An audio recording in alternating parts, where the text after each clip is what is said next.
देखिए क्या होता है ना, अभिनेता और मूर्ख पैदा होते हैं। आप लोग में सर भोजपुरी में ट्रेंड है, जो सिंगर है वही एक्टर है। इसको आप किस तरह से देखते हैं? आप एक अभिनेता हैं, आप सिंगर एक्टर कैसे? सलमान खान ने कहाँ ट्रेनिंग ली थी? कौन से इंस्टीट्यूट में? वो सलमान खान को आप बहुत अच्छा अभिनेता मानते हैं क्या? यहाँ पर क्या है कि जो भी सिंगर हीरो बना उसमें अभिनय की काबिलियत कहीं ना कहीं छुपी थी। नहीं तो 250 सिंगर ऐसे हैं बिहार के जो मिलियन व्यूज देते हैं और उन्होंने सिनेमा में ट्राई भी किया और उनको कुत्ता नहीं पूछा। अगर निरहुआ हीरो बना तो उनमें कुछ बात थी। आज वो एल्बम तो कम करते हैं लेकिन एक्टिंग करते हैं। खेसारी अगर उसको लोग पसंद कर रहे हैं तो सिंगर अच्छा है इसके लिए लोग नहीं पसंद कर रहे हैं। हम उसको एक्टर माने ना माने, लेकिन दर्शक अगर उसको देख रहा है तो एक दर्शक वर्ग तो है जिसमें उसको कुछ दिखता है।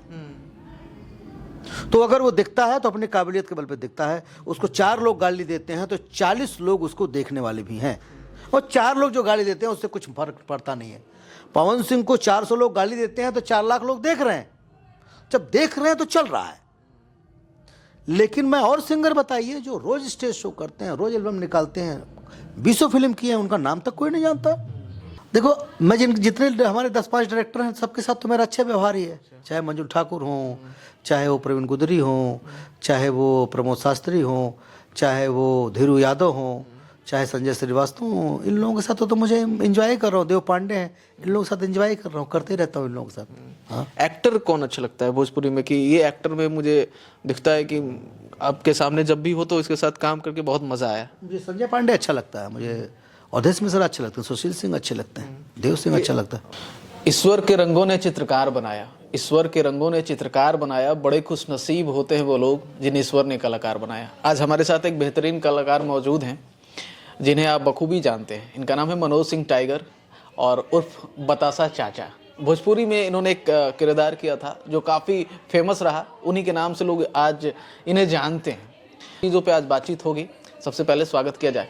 भैया आपका स्वागत है हमारे चैनल पे। थैंक यू भैया। सबसे पहले तो वैसे लोग आपको जानना चाहेंगे जो आपके किरदार को लेकर काफ़ी प्रभावित हुए हैं। आप कहाँ से हैं, शुरुआत कैसे हुई? बहुत सारी चीज़ें हैं, तो मैं शुरुआती दौर से आपको जानना चाहता हूँ। एक्चुअली देखिए, शुरुआती दौर के 200 वीडियोस मेरे रन कर रहे हैं जी। आम ऑडियंस को सब पता है भाई, क्योंकि मुझे लग रहा है हम 200 से 250 इंटरव्यूज़ में ये बात बोल चुके हैं कि हम कहाँ से हैं, हमने कहाँ से शुरुआत किया, सबको पता है। कुछ नया पूछिए।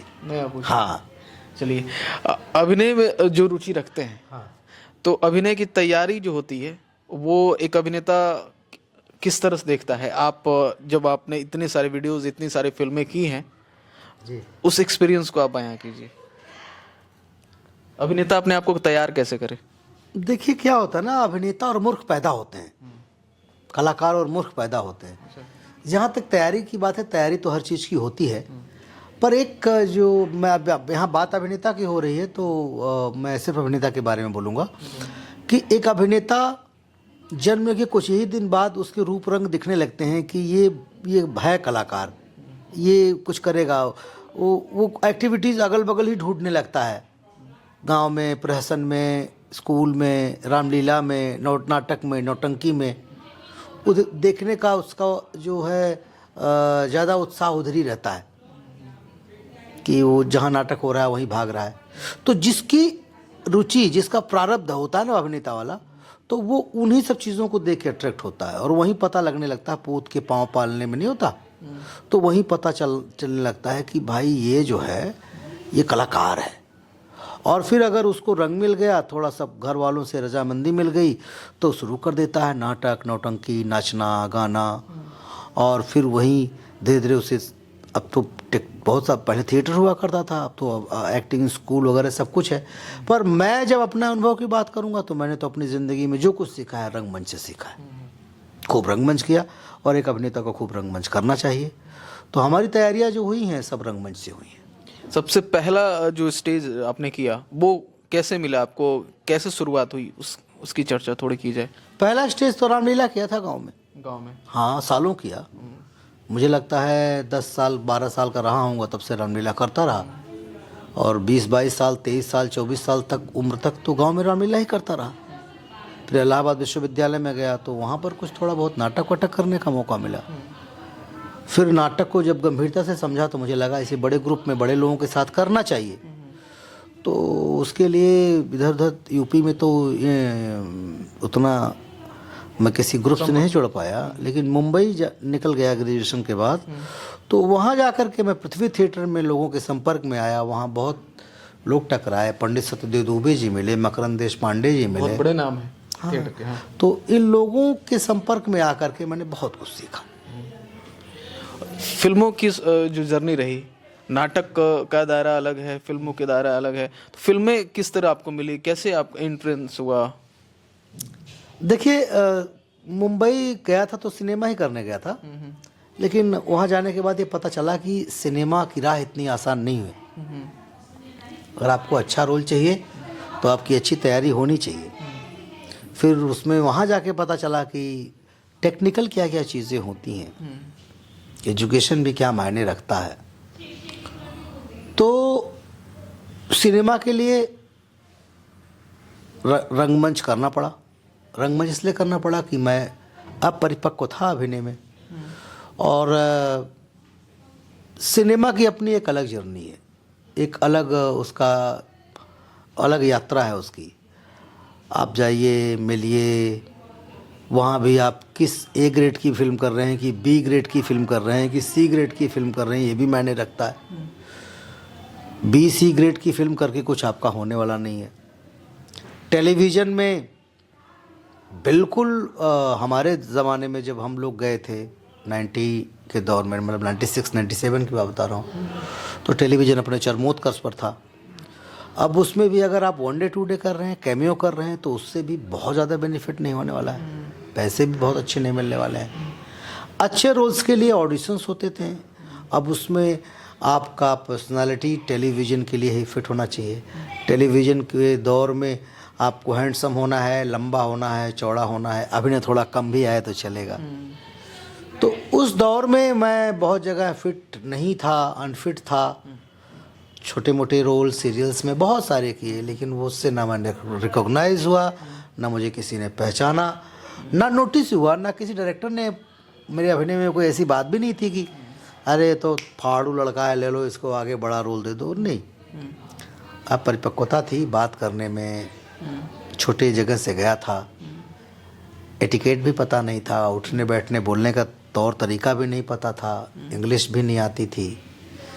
तो मुझे लगता है इस वजह से भी उस सोसाइटी में फिट होने में, समझने बूझने में थोड़ा वक्त लगा। फिर रंगमंच ही मुझे लगा कि रंगमंच ही दबा के करना चाहिए, फिर देखा जाएगा क्या होगा। लेकिन रंगमंच करते करते करते करते 1-2 हिंदी फिल्में की। कृष्णा के साथ वो लॉन्च हुआ था, तो मैं जो कॉमेडियन था, एक ऐसी मोहब्बत एक फिल्म थी, पर वो फ्लॉप हो गई। लेकिन उसी दौरान मेरे मित्र जो मनोज ओझा जी, वो एक फिल्म डायरेक्ट कर रहे थे निरहुआ को लेके, चलत मुसाफिर मोह लियो रे। उसमें एक बड़ा रोल दिया उन्होंने। जो नाटक देखते थे हमारा, वो लोग कहते थे कि ये लड़का अच्छा है, अभिनेता है, कुछ करेगा, और उन्होंने दिया मुझे, और वो फिल्म नोटिस हुई, और फिर वहाँ से यात्रा चालू हो गई, गाड़ी चल पड़ी। भोजपुरी में अभी तक आपने कितने फिल्में किए? मुझे लगता है 300 के तो ऊपर हो गई होगी, मैंने काउंट तो किया नहीं, पर 300, मोर देन 300। तो भोजपुरी ज़्यादा ही ऑफर होते हैं, लगातार भोजपुरी मिलने लगी, उससे नाम मिला तो भोजपुरी आपको ऑफर हुआ, है ना? हिंदी फिल्में अभी आपकी कोई या कुछ ऐसी सीरीज वगैरह? नहीं, हिंदी फिल्में की मैंने 2008 में किया था कालो। अच्छा। फिर इसके बाद फिर इधर अच्छा काम, अच्छी इज्जत, अच्छा रिस्पेक्ट तो मिलने लगा भोजपुरी में, एक बड़ा नाम हो गया। और जब आपको जहाँ भी हैं, जिस एरिया में हैं, आपको वहाँ जब सम्मान मिलता है तो आप उसके आदी भी हो जाते हैं। आपको एक इंडस्ट्री में बड़ा सेलिब्रिटी की तरह देखा जा रहा है, बुला रहे हैं लोग। आदमी क्या चाहता है? यही करना आता ना कि उसको इज्जत मिले, पैसा मिले। तो पैसे भी मिल रहे हैं, इज्जत भी मिल रहा है, ये सोच करके मैं इधर उधर हाथ पैर मारना भी नहीं चाहा। एक लग्जरियस की आदत पड़ जाती है, तो मैं लगा रहा। उसी दौरान बीच बीच में मन होता था कि हिंदी करूं, तो हिंदी मैंने तो पाया नहीं मैं, लेकिन 2019 में मेरी एक फिल्म तेलुगु मुझे मिली, छोटी सी, सीता। वो बहुत छोटा रोल था। वो बैंकॉक और कंबोडिया में उसकी शूटिंग हुई थी। तेजा साहब उसके डायरेक्टर थे। और वो फिल्म के बाद मुझे लगा कि यार जी इतना छोटा रोल नहीं करना चाहिए। लेकिन उन्होंने 2021-22 में मुझे एक बहुत बड़ी तेलुगु फिल्म दी, अहिंसा। अच्छा। जो राणा डग्गूबट्टी का छोटा भाई है, अभिराम डग्गूबट्टी, वो उसको हीरो है। तेजा साहब डायरेक्टर है। तो फिल्म रिलीज भी हुई, अच्छी चली, अभी प्राइम अमेजन पे भी आई है। वो एज ए मेन विलन हूँ। उस फिल्म को देखने के बाद मुझे हिंदी भी कई अच्छे प्रोजेक्ट मिले। अभी नेटफ्लिक्स पर आई है मेरी तापसी पन्नू, विक्रांत मैसी, जिमी शेरगिल, आदित्य श्रीवास्तव के साथ आनंद एल राय प्रोड्यूसर हैं। और उस फिल्म का नाम है फिर आई हसीन दिलरुबा। वो फिल्म में अच्छा रोल है मेरा, चर्चे में थी वो फिल्म। हाँ। फिर अभी मेरी एक बहुत बड़ी वेब सीरीज प्राइम अमेजन पे आने वाली है, दुपहिया, जिसमें मैं वन ऑफ द लीड हूँ। तो और भी कई फिल्में हैं। अनुराग कश्यप के साथ एक फिल्म की थी मैंने, चोक। और अभी अनुराग जी ने मुझे वादा किया है कि मैं जल्दी तेरे को एक अच्छा रोल और देता हूँ। इसके अलावा और भी 2-3 फिल्में हैं जो हैं, ठीक चल रही हैं, अभी ऑफर आ रहा है। पर ऐसे मेरा बहुत मारा मारी नहीं रहता कि मैं बस मैं कुछ भी कर लूँ, भाग लूँ। अच्छा रोल मिलेगा तो करूँगा, नहीं तो भोजपुरी तो मुझे सम्मान भी दे रही है, पैसा भी दे रही है, और कर ही रहा हूँ। अच्छा, कौन सा कैरेक्टर आपका फेवरेट है? इस जोनर में हर अभिनेता होता है कि मेरा एक फेवरेट जोनर है, उसमें मैं एक्सपर्ट हूँ। आपका कौन सा, या फिर कौन सा जोनर आपको पसंद है कि आप इन जोनर में काम करना चाहेंगे या फिर करते हैं? देखिए, मैंने इस क्राइटेरिया में मैंने अपने आप को कभी जज नहीं किया। और मैं रंगमंच में हर तरह के किरदार करता रहा। और मैं पर्टिकुलरली अपने आप को जो मेरी पर्सनालिटी है, जिस रोल में मैं से राजा बनूं तो राजा दिखूं। तो राजा बनने की तैयारी जो है, जैसे कि आपने पिछली मूवी कोई भी की होगी, उसका कैरेक्टर एडेप्शन कुछ अलग होगा, फिर रेंडमली कुछ आपको कुछ अलग कैरेक्टर मिला, तो एडेप्टेबिलिटी जो है वो कैसे चेंज करते हैं आप? देखिए, मैं कुछ अपने तरफ से कुछ चेंज नहीं करता हूँ। मेरे डायरेक्टर जो मुझे समझाता है उसे मैं बड़े ध्यान से सुनता हूँ, और मैं जो वो कहता है वो मैं करता हूँ। अगर मैं कहूँ कि मैं उसको महीनों उस कैरेक्टर को जीता हूँ, तो ये सब मैं करता नहीं, और सब मैं बेवकूफ़ी समझता हूँ। मेरा डायरेक्टर मुझे वो समझता है कि वो मुझे देखता है और कहता है कि तुम राजा हो। तो अगर वो समझ रहा है कि मैं राजा हो, तो मैं अपने आप को राजा मान लेता हूँ। और वो कहता है कि आपको ऐसे ऐसे ऐसे ऐसे करना है, तो मैं वैसे वैसे करता हूँ। मैं डायरेक्टर का एक्टर हूँ, वो जो कहता है वही करता हूँ। भोजपुरी में आपको सर फेम मिला, नाम मिला, पैसा मिला, शोहरत मिला, सब कुछ मिला। ऐसा देखा जाता है कि एक्टर बहुत अच्छा है, लेकिन उनको वो हिंदी में भी बहुत अच्छा परफॉर्म कर रहा है, भोजपुरी में भी कर रहा है। हिंदी में गाड़ी नहीं चल पाई और भोजपुरी में उनको वो चीज़ें मिले। सर, इसे कोइंसिडेंस समझते हैं या फिर क्या समझते हैं इसे आप? इस तरह का कोई एग्जांपल तो बताइए, कोई एक एग्जांपल। पहले तो आप हैं, संजय पांडे भैया हैं, वो भी दोनों आप एक्टर, भोजपुरी के बहुत अच्छे एक्टर हैं, सभी लोग जानते हैं। हाँ, आप लोग हिंदी में भी काम किए हैं, रंगमंच में भी सक्रिय हैं, लेकिन आपका जो फेम है, एवरीबॉडी नोज कि वो भोजपुरी से अच्छा है। देखिए, हम लोगों ने ना, जब हम लोग भोजपुरी के ही अभिनेता हैं, हमने ज़्यादा मेहनत भोजपुरी के लिए की। अगर हिंदी में हमें बहुत ज़्यादा फिल्में नहीं मिली हैं, तो इसलिए नहीं कि हम कलाकार खराब थे, हमने एफर्ट ही नहीं दिया। अच्छा। आपके घर थोड़ी आके कोई उठा के ले जाने के लिए। अब एफर्ट दे रहे हैं तो हमको भी काम मिल रहा है, उनको भी काम मिल रहा है। तो हमने एफर्ट दिया नहीं था। अगर हम थोड़ी सी मेहनत कर दें तो हमें मिलेगा काम। कभी इसमें लगातार एक्टिंग करना है या फिर डायरेक्शन वगैरह भी करेंगे? एक्चुअली डायरेक्शन का कोई प्लान तो नहीं है। मैं पता नहीं क्यों मुझे ऐसा लगता है कि ये सब मेरे बस की बात नहीं। मैं रंगमंच पे तो निर्देशन करता हूँ, लेकिन डायरेक्शन एक बहुत बड़ी जिम्मेदारी है। और डायरेक्शन जो है पार्ट टाइम जॉब नहीं है, ये कम्प्लीटली फुल टाइम जॉब है। एक सिनेमा बनने से 1 साल 2 साल पहले से लोग तैयारी करते हैं, और सिनेमा बनने के 6 महीना 1 साल बाद तक उस फिल्म पर काम करते रहते हैं। तो एक अभिनेता के तौर पर मेरे लिए तो बड़ा मुश्किल काम है। मैं तो एक सिनेमा करता हूँ, फिर दूसरा सिनेमा करने जाता हूँ। तो मुझे अगर डायरेक्शन करना पड़ेगा तो मुझे एक लंबा ब्रेक लेना पड़ेगा, और अगर मैं लंबा ब्रेक नहीं लूँगा तो मैं अभिनय के साथ न्याय कर पाऊँगा और न मैं निर्देशन के साथ न्याय कर पाऊँगा। इसलिए मुझे नहीं लगता है कि अभी फ़िलहाल मैं कुछ निर्देशन वगैरह की प्लान करूँ। अभिनेता के तौर पर मैं अपनी पूरी ज़िंदगी अभिनय करना चाहता हूँ, और वो अभिनय सिनेमा भी है, मंच भी है, नुक्कड़ नाटक भी हो सकता है, कुछ भी हो सकता है। अभिनय से मृत्यु ही साथ छुड़ा सकती है, बाकी तो सवाल ही नहीं है। आपके बहुत सारे चाहने वाले हैं, बहुत सारे युवा देख के आपको प्रेरित होते हैं कि मेरे भैया हैं, बहुत अच्छा स्क्रीन पर काम करते हैं। उनको क्या सुझाव देना चाहेंगे? अगर कोई न्यू कमर है, आपको देख कर प्रेरित होता है, उसको आना है एक्टिंग में, तो वो कैसे आएगा? आप किस तरह से उसको मार्गदर्शन करेंगे? देखिए, नए लोगों के लिए कहना चाहूँगा कि अगर वो अभिनेता बनना चाहते हैं तो पहले तो काबिल बने। काबिल कैसे बने? वही सर, सीढ़ी स्टेप्स क्या होंगे वो वही बताया। देखिए, जब वो स्कूल जाना शुरू किए थे तो उन्हें प्राइमरी में पढ़ाई जाती थी, प्राइमरी बेसिस पे पहले क ख ग पढ़ते थे ना। तो अगर अभिनेता बनने की चाह उनके अंदर है तो इस टेक्नोलॉजी के ज़माने में, इस डिजिटल ज़माने में अगर उनको ये नहीं पता है कि हमें तैयारी कहाँ से करनी चाहिए, तो फिर उन्हें अभिनेता नहीं बनना चाहिए।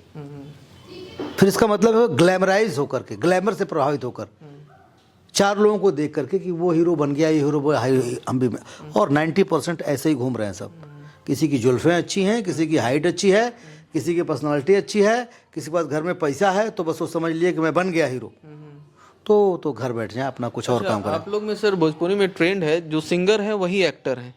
इसको आप किस तरह से देखते हैं? आप एक अभिनेता हैं, आप सिंगर तो हैं नहीं।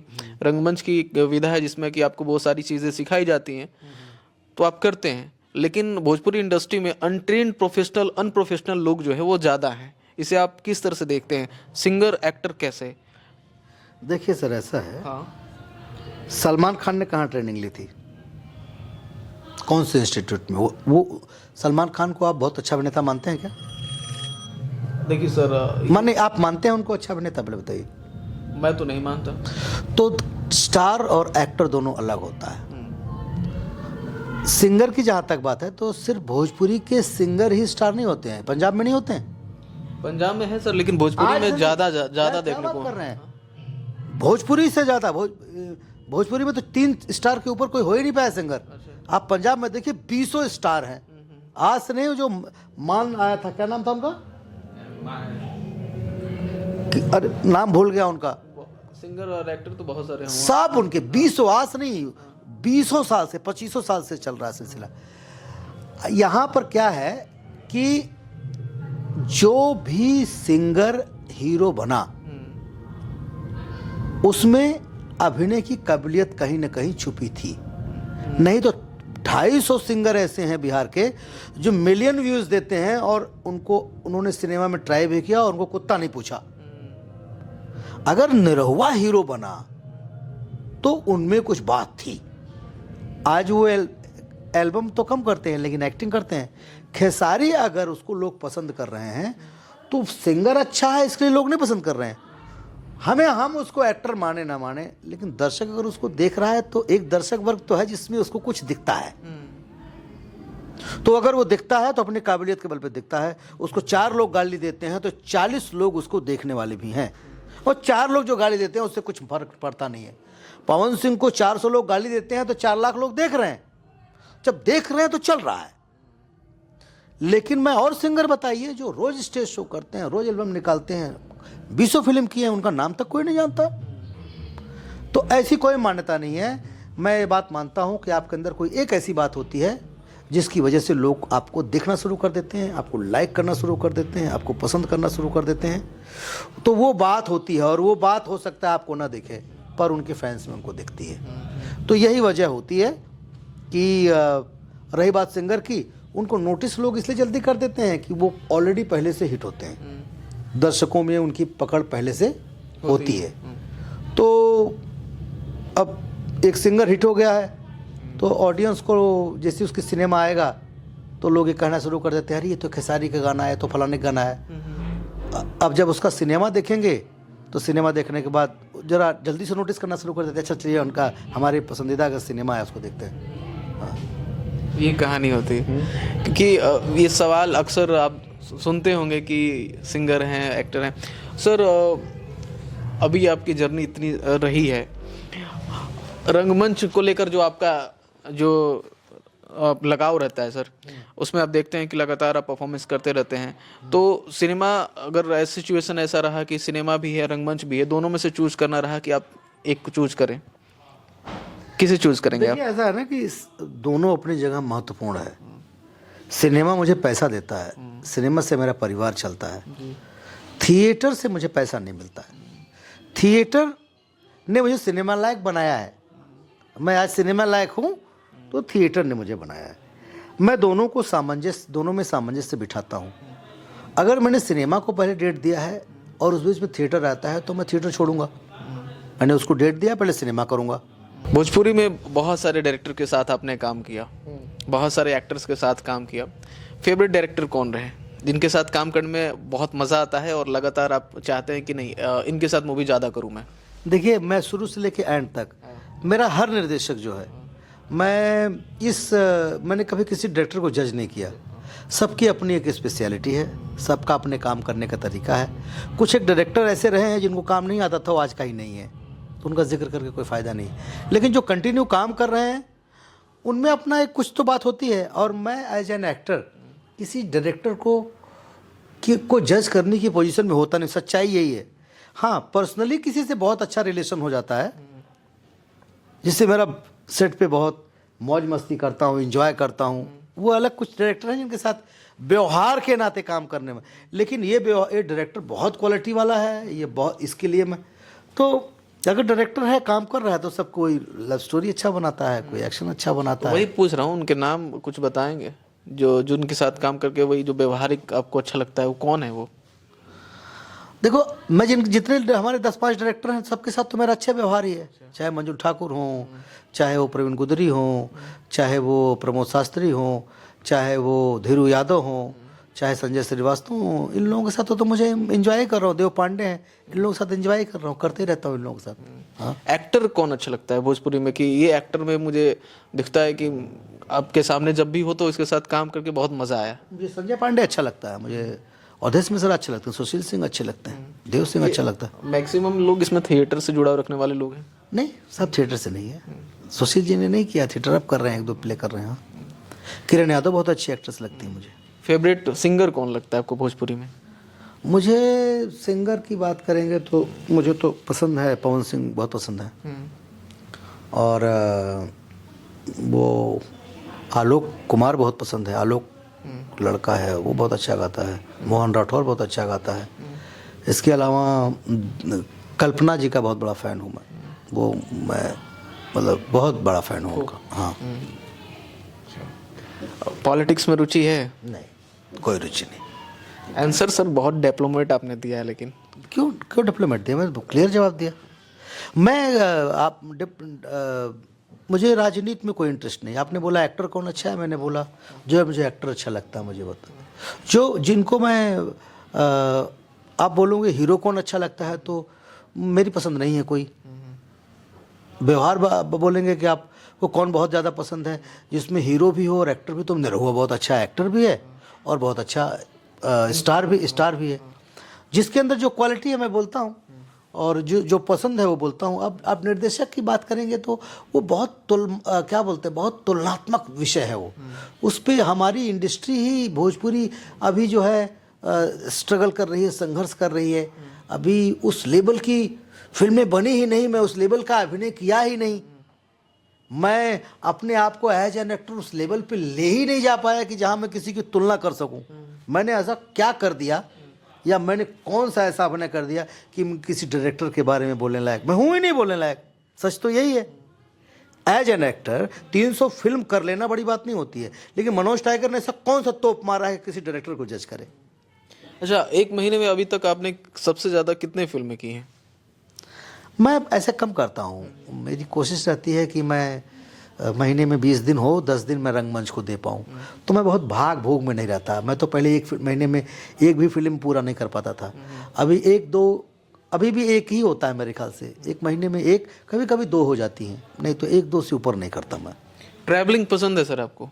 अक्सर आप देखते हैं कि गांव वगैरह के वीडियोस जो आपके आते रहते थे पहले। मुझे ट्रैवलिंग बहुत नहीं पसंद है, मुझे गाँव में रहना ज़्यादा पसंद है। हाँ, मुझे ट्रैवलिंग में बड़ी घबराहट होती है।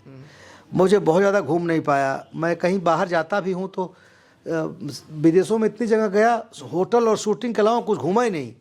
एक बड़ी फोबिया है, बहुत डर लगता है। मुझे गांव में रहना बहुत पसंद है। मैं गांव में रहना और देसी चीज़ों के बीच में रॉ जीवन मुझे बड़ा पसंद है कि चारपाई हो, खेती हो, घूमना हो, पुल पर बैठना हो, जंगल में जाना हो, तालाब के पास चले जाओ, बैठो, ये सब मुझे बड़ा अच्छा लगता है। अब आपने अभी देखा बहुत सारी बातें हुई मनोज सिंह टाइगर भैया से और बहुत सारी विषय पर बात हुई। भैया एक्सप्लोर वर्ल्ड के दर्शकों को क्या कहेंगे, हमारी अब वीडियो कैसी लगी, बातचीत का दायरा कैसा रहा, ये आपके शब्दों में सुनना चाहूँगा मैं। बहुत अच्छा रहा, बहुत बढ़िया रहा। अच्छा पूछा आपने। आमतौर पर जो जर्नलिस्ट आते हैं, मेरा एक्सपीरियंस बड़ा अच्छा नहीं रहा क्योंकि उनको पूछने नहीं आता है, उनका प्रोनाउंसिएशन अच्छा नहीं होता है, उनके शब्दावली अच्छी नहीं होती हैं, उनके जो अल्फाज होते हैं बहुत ऊपर नीचे होते हैं, ग्रामेटिकल बड़ी मिस्टेक बहुत करते हैं, उनका होमवर्क नहीं होता है। आपने जो है आपके पूछने का तरीका मुझे अच्छा लगा, एजुकेशन झलकता है, तो अच्छा लगा, मुझे बहुत प्यारा लगा। और मैं दर्शकों से चाहूँगा कि आपको आपके चैनल को ज़रूर देखें। आप सेंसिबल एक बहुत अच्छे पत्रकार हैं और अपने दर्शकों से यही कहना चाहूँगा, चाहने वालों से यही कहना चाहूँगा कि ऐसे ही प्यार देते रहिए। और जो आगामी कलाकार हैं उनको यही कहना चाहूँगा कि काम मत ढूंढिए, काबिल बनिए। पहले काबिल बनिए, काम आपको ढूंढेगा।